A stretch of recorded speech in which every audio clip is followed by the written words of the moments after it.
The next chapter on environmental management. This is quite a simple chapter. So I think you will not have much problem in learning them. Okay. Conservation and use of resources. Now first we'll see certain terms like environmental management. It means that dealing with the structure, function, quality and maintaining them. Yes. Now the resources that is available are renewable like forest, wildlife, groundwater, etc. And non-renewable resources also we have mineral, ores, petroleum, etc. The natural ores, they are conserved for biological, economic and recreational value. Excessive and unplanned usage of this natural resource lead to an imbalance in the environment.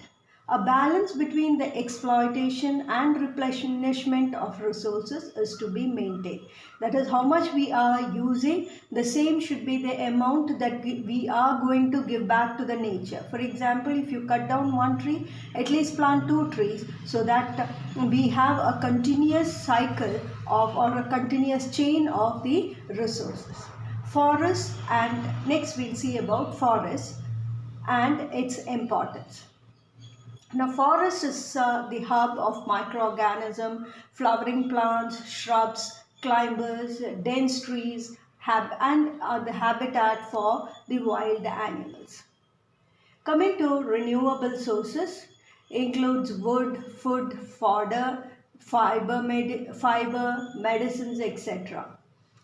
Now, the uses of these renewable sources include they help in reducing or rather bringing down the carbon dioxide level, regulates the climatic condition, increases rainfall, reduces global warming,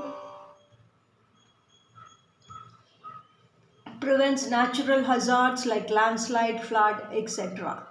Then deforestation. Now what does deforestation means?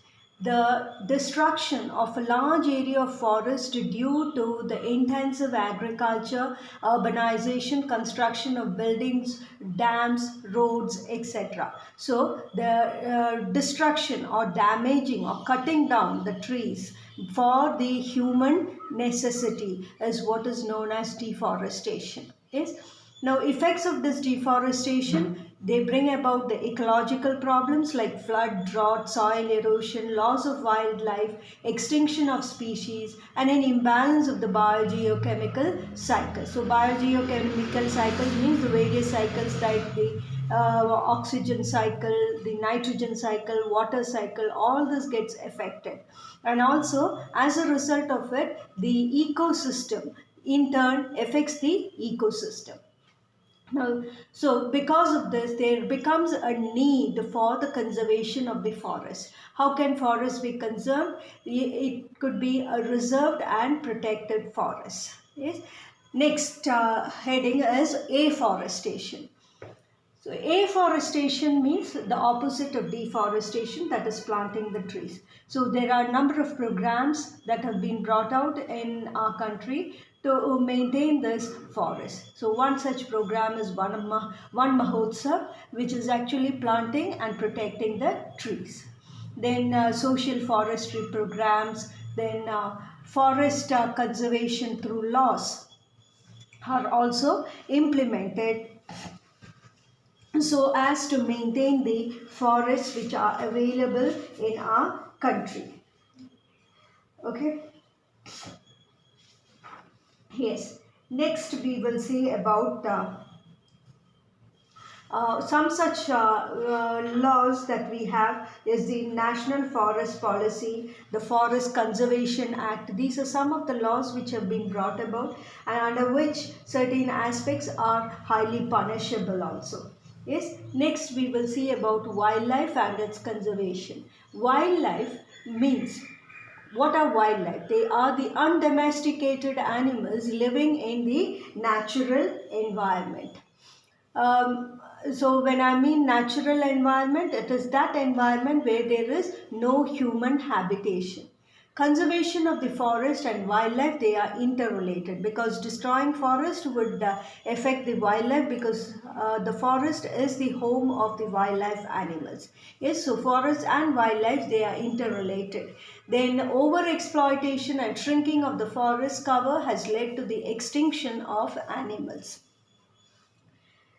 Now, what are the aims of wildlife management? What do we try to do under this management? We try to control and limit the misuse of animal species, to preserve plants and animals from extinction, to protect likely to be endangered species. When I mean endangered species, those species which are very low in number and a few years ahead from now, they could go as an extinct one. Yes. Now preserve the endangered species, to study the ecological relationship of plants and animals. Hunting and poaching should be prohibited, and setting up of national parks, wildlife sanctuaries, protected area, etc. These are the aims of the wildlife. Wildlife Protection Act. There are a number of laws which have been put forward, and these are to prohibit the hunting and killing. Sanctuaries, national parks and closed areas for wildlife has to be developed. Then a central zoo, and recognizing these zoos so that these wild animals do have a place for their livelihood. Then restrict, regulate or prohibit trade of the wild animals and products obtained from them. This is one main cause for the extinction of the species also. Next is organization in the conservation of wildlife. So there are few organizations that have come up to protect these wildlife, which includes the Indian Board of Wildlife, abbreviated as IBWL, World Wildlife Fund for Nature, WWF, then World Conservation Union, International Union for Conservation of Nature and Natural Resources, Convention of International Trade in Endangered Species, and Wildlife Preservation Society of India at Dehradun. Yes, so try to know these organizations also, because sometimes they can ask. I've just put them as a point over here. You can either learn from this, or you can refer to your book also and do it. Maybe it's almost the same, but there are a few words which I would have put it as a simple term, that's all. Next thing under this management, it includes the soil erosion. Soil erosion. Now what do we mean by soil erosion? That is the upper layer of the soil that we see, that is rich with mineral contents. Yes, so the humus and the mineral salts. Humus means all those for example, in the garden that we have all those leaves which would fall off, and they would remain on the surface of the soil. They get decayed and enrich the soil with the nutrients. So humus and mineral salts, which are vital for the growth of the plants, are present in the top layers of the soil. Now removal of the upper layer of the soil by wind or water is called as soil erosion. So heavy wind blowing or heavy rainfall, these can carry away these topsoil, which is really rich for the plant life. Okay, now what are the agents that can bring about soil erosion? So as I told you earlier, it is the high speed wind, flowing water. Apart from that, landslides, human activities like deforestation, farming, mining, all these can also. Then grazing. Overgrazing. Grazing is not a problem, but overgrazing of the cattle, these are the causes for soil erosion. Next, management of the soil erosion. Growing as many plants as possible so that the soil remains, because the roots of these plants, they hold the soils, they bind them together so that we can prevent the wash off of the soils. Then controlling cattle graze. Overgraze, because grazing is necessary, which enables the growth of the grasses, but overgrazing, they completely remove the plant and then it becomes barren. Crop rotation and soil management, storing runoff water in catchment area, reforestation, terracing and contour plowing, planting trees as shelter belt to control wind speed. Yes, so these are some of the ways by which we can prevent soil erosion.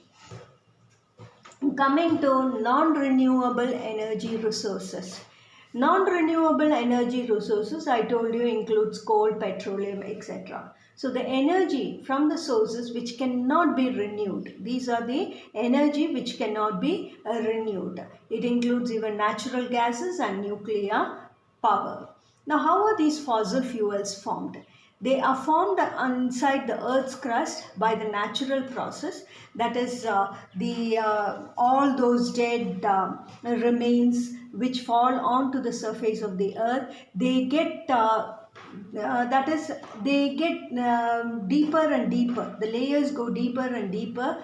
Yes, and because of the anaerobic decomposition, they lead to the formation, that is, as the pressure keeps accumulating on them, what happens, more of heat and pressure will convert these into the hydrocarbons known as the petroleum, coal, natural gases. So it is a natural process, and to tell the process, it is only a two-step process, but it takes years together for the formation of these hydrocarbons. Do you get it? It can take millions of years.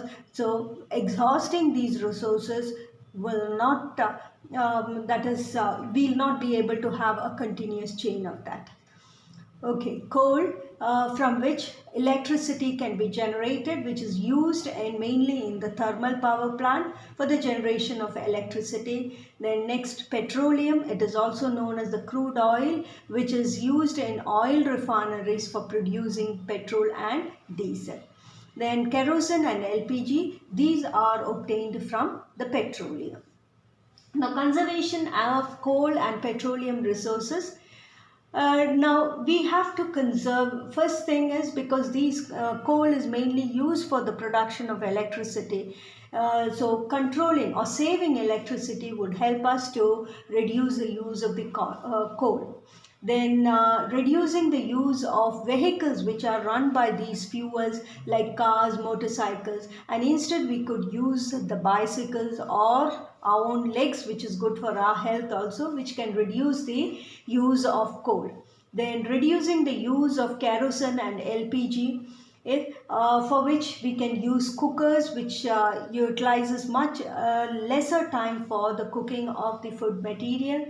And apart from that, we could have, on a very sunny day, we could have solar cookers and solar heaters, which would help us to save the energy, or rather these petroleum products.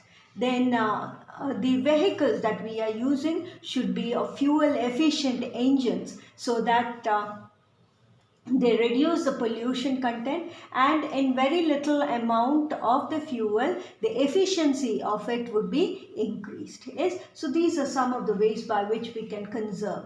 Then alternative energy sources, that is for these petroleum products, could be the non-conventional source of energy, which is supposed to be non-polluting and renewable sources. What are that? If you take, one is the solar energy, which is obtained from sun. So we can going to make solar devices, so that we could use the solar energy, and that would provide the power for running various gadgets. Then under that you have certain things like solar cells, which we also call as photovoltaic cells. This is capable of converting the sunlight into electricity.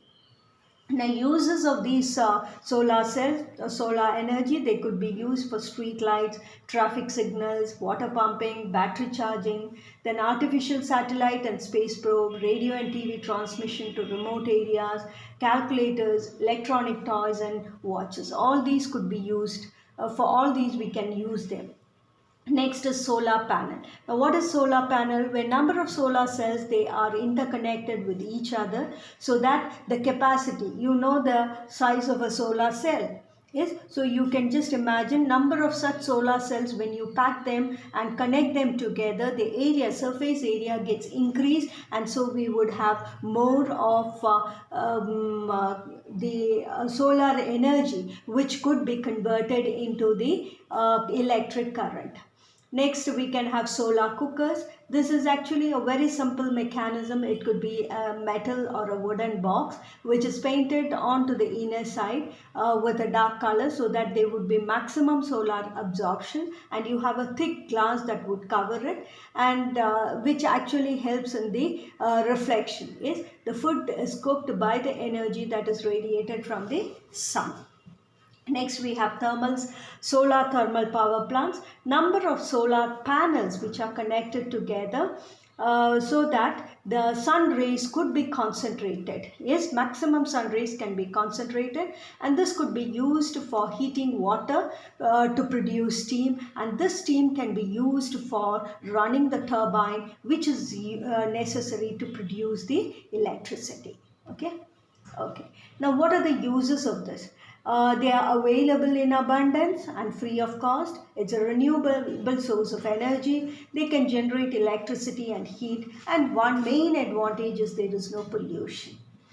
Next form of energy is biogas, which is commonly known as the gobar gas, because the raw material from which this is prepared is the cow dung, which in Hindi is known as gobar.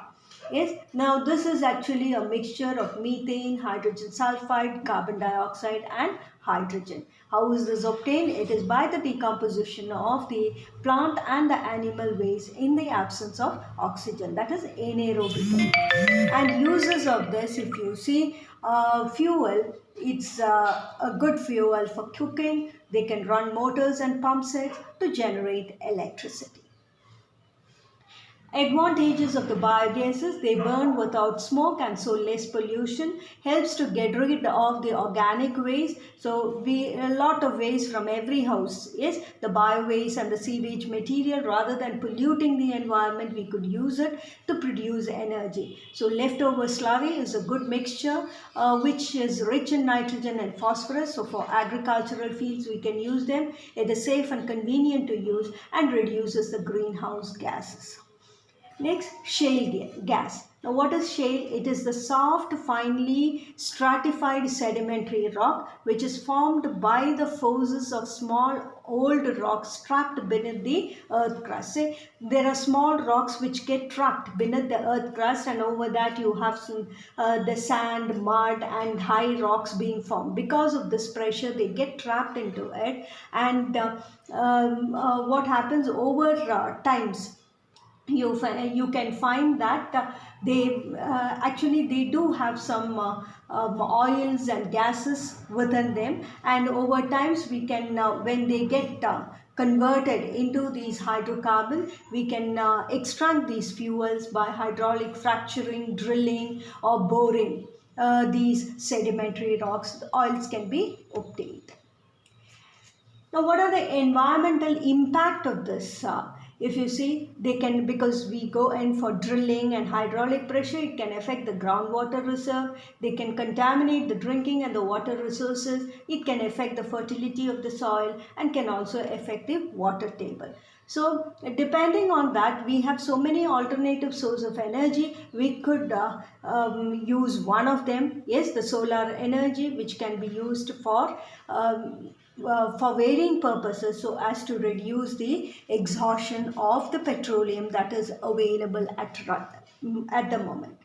Another such alternative source is the wind energy. Now, this is actually the kinetic energy that is possessed by a high speed wind. Yes, so it is used to convert the mechanical power by wind turbines. Uses of this is to generate electricity, run water pumps, flour mills, etc. Rotatory motion of the windmill to draw water from the wells. So olden time they had been using this mechanically. Now that concept is on the basis of that we could use this to derive the energy. So what is this instrument, or rather this equipment. It is called as a windmill, which is actually a machine that can convert the wind energy into the rotational energy. So what happens is these windmills, they have blades, broad blades, you would have seen that, which is attached to a rotating axis, and when the blowing wind strikes these blades, because of the force that is exerted, that will cause these blades to rotate. Yes, so you can see here how this has a rotating axis, and when the wind strikes this and the force makes this to rotate. So when it rotates, they can operate the generator, which produces the electricity. So energy from each windmill. So you can have number of such windmills. We can set up number of such windmills in people who have a large area, and then the energy from all these windmills, they can be combined together to produce electricity on a commercial basis.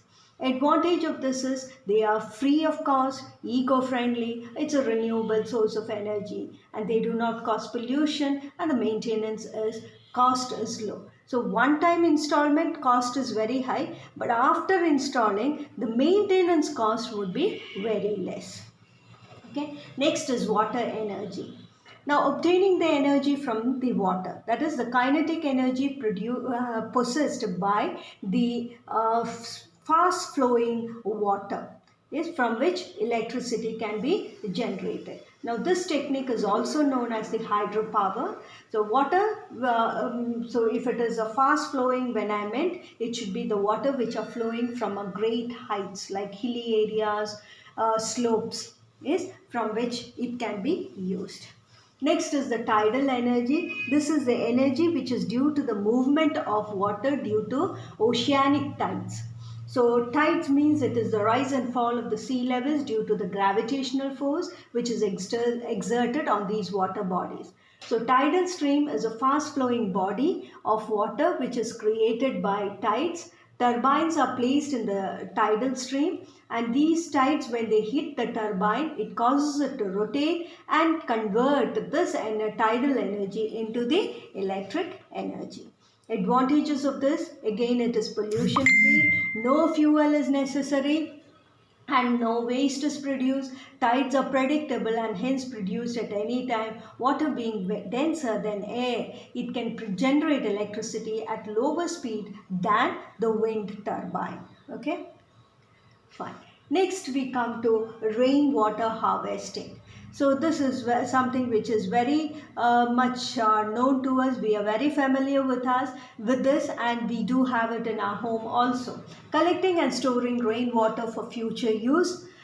Traditional method of storing in underground tanks, ponds, lakes, check dams. And the main aim is to permit the seepage of water into the ground to recharge the groundwater level, because the groundwater level is also coming down. So we have to recharge this groundwater level, for which the water has to seep down, because so many buildings are coming up, apartments are coming up, everywhere soil is gone, it's all concrete. So water seepage is being reduced. So maximum, so every house, whatever area they do have, we should see that we do have an area where the water can seep down, so that we increase the water table level, the groundwater table level. Now, what are the methods for the rainwater harvesting? You do have different methods. One is the rooftop rainwater harvesting, where the rainwater on the roof of the houses or buildings or apartment, they can be collected into a big tank, and then or into a big drum, and then stored in the surface tanks. Then recharge pit.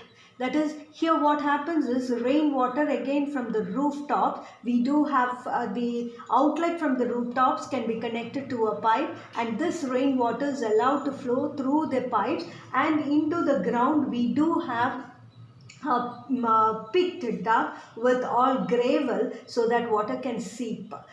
So that is called as the percolation pits. Water from this rooftops, they are allowed to flow via the pipe into these percolation pits. Now, what are the different methods by which we could collect the water? That includes digging of tanks or lakes, which is known in Tamil as eri. This is a very traditional method in Tamil Nadu. So every village is supposed to have one eri, and the areas of different villages, of the neighboring villages, they are interconnected. So when water in one of the area gets filled up, it will not get wasted, rather it gets automatically diverted into another area which could be in the neighboring village. Okay. Next is Uranis, which is a small pond which is prepared in the houses so as to collect the rainwater. Now, the advantages of this is it improves the groundwater level, it meets the increased demand of water, reduces flood and soil erosion, groundwater is not contaminated by human and animal waste, and they can be used for drinking. So, olden days, our ancestors, probably the education that they would have had could be much less than what we have, but they were more scientific to see how to restore the natural resources. But as we become more literate, of course science is progressing, that doesn't mean we have to harm the natural environment. Now, being educated, we have to see how we could conserve the natural environment, but at the same time we use our knowledge for varying other upliftments also. Okay. Next, we have the electrical energy management. Electrical energy, these are produced by generators. Generators are operated by the turbines, and the turbines, we have seen how they could be rotated by various means like steam, where we use coal, then moving water, wind power, etc., or the tidal power. Okay. Now, conservation of the electric and energy, use of energy efficient appliances to save electricity. So we can use less power consumption gadgets, bulbs, etc. So we have the CFL bulbs, LED bulbs which have come up, which uses very low power. Then any of the gadgets, anywhere that we are, not necessarily at home, anywhere, we each of us, if we take up a decision to conserve this electrical energy, see that you put off the fans, televisions, bulbs, etc. when they are not in use. And one main thing which all of us do is we just switch on the mobile chargers. It goes on for hours together. So switch off the mobile phone chargers when they are not used. Maximize use of solar radiations like solar cooker, solar geysers, then minimizing the use of air conditioners. Yes. Okay. Finally, we have e-waste and its management. E-waste. E-waste refers to electronic waste, which includes the spoiled, outdated, non-repairable electrical and electronic devices. And all these devices, they do contain many of the hazardous heavy metals like cadmium, lead, chromium, because most of them are made out of that. And these, when they are thrown into the environment, yes, what happens is they will contaminate, or rather they will pollute the soil and also the groundwater. And apart from this, they can also cause because these are some of the heavy metals, they can also cause serious serious problems to human health also. Yes. And very few of them can be recycled. Now, the sources for this includes the electronic devices, household electrical appliances, and other accessories. The environmental impact, I've already told you, hazardous heavy metals present causes soil and groundwater pollution, and also the health hazard. Next, we have sewage management. How we can manage the sewages. The untreated sewage or the wastewater from the domestic and the industry are the chief pollutant of water, and also the agricultural. They go into contamination because they flow. Sometimes, you have an outlet which goes into some agricultural fields. They contaminate that also. leading to environmental degradation. Now, sources for this includes the domestic purpose, dye and textile industry, leather industry, sugar and breweries industry, paper and pulp industries. So how the wastewater, they have to be treated, is treated before we let them out, or rather we can also reuse them. That includes first is the pre-screening, that is these wastewater which are generated from the various sources. It could be the domestic or the industrial varying industries. They have to be screened properly to remove the soil and other solid particles that are present in them. Next step is aeration. These screened water bodies, the screened waste waters, they have to be the screened wastewater, they are pumped into an aeration tank, which actually will remove the microbial contaminations by the biological degradation in the presence of air. Then we have sedimentation process. Here the solid particles which are suspended, they are allowed to settle down. Then the particles that settle down is what is called as the sludge. Finally, we have the sludge removal, that is the particles that are formed, the settled particles from the previous step. They are periodically checked and removed, which can be disposed of safely. Finally, disinfections, where we add certain chemicals like chlorine, or it could be even radiations like ultraviolet radiation, so as to remove any microorganism contamination. And these water which are thus formed can be recycled for varying domestic and industrial purposes.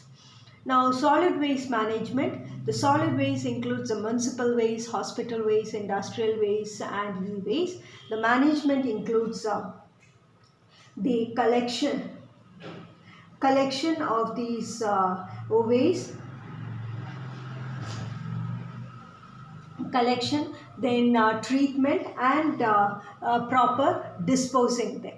So what are the methods of the waste disposal? If you see, first method is segregation, where we segregate them as biodegradable and non-biodegradable waste. They can be separated. Next is sanitary landfills. So sanitary landfills means these solid wastes, they are dumped into areas which are low lying. Probably you have a pit like thing, areas which is very low lying. There it could be disposed of, and then once it is filled, you can have rollers which are being run over that, so that they get settled down, and they could be the organic matters, they would undergo the decomposition. Next, we have incineration. This is mainly in the case of medical waste, where you have the non-biodegradable solid waste which are being burnt off. Normally in these hospitals or other laboratories, they would have a furnace like structure which is constructed, into which these non-biodegradable wastes are being dumped, so that they can be burnt off. That's what is called as incineration. Then finally, another method is composting. These are biodegradable matters of the solid waste which are digested by the microbial organisms or even earthworms, which can convert them into enriched organic fertilizers. Yes, okay. Then recycling of the waste. Papers, mainly from books, magazines, newspapers, they can be used in the paper industry for producing the papers. Agricultural waste like coconut shells, jute, then cotton stalks, all these they can be used for making again paper and hard boards. Paddy husk can be used as a fodder for cattle. The cow dung and other organic waste can be used in the goba plant. And another thing is 3R approach. This is what we all have to remember. That is reduce, reuse and recycle of all the resources that is available, so that we leave sufficient amount of these resources for the forthcoming generations also. Okay,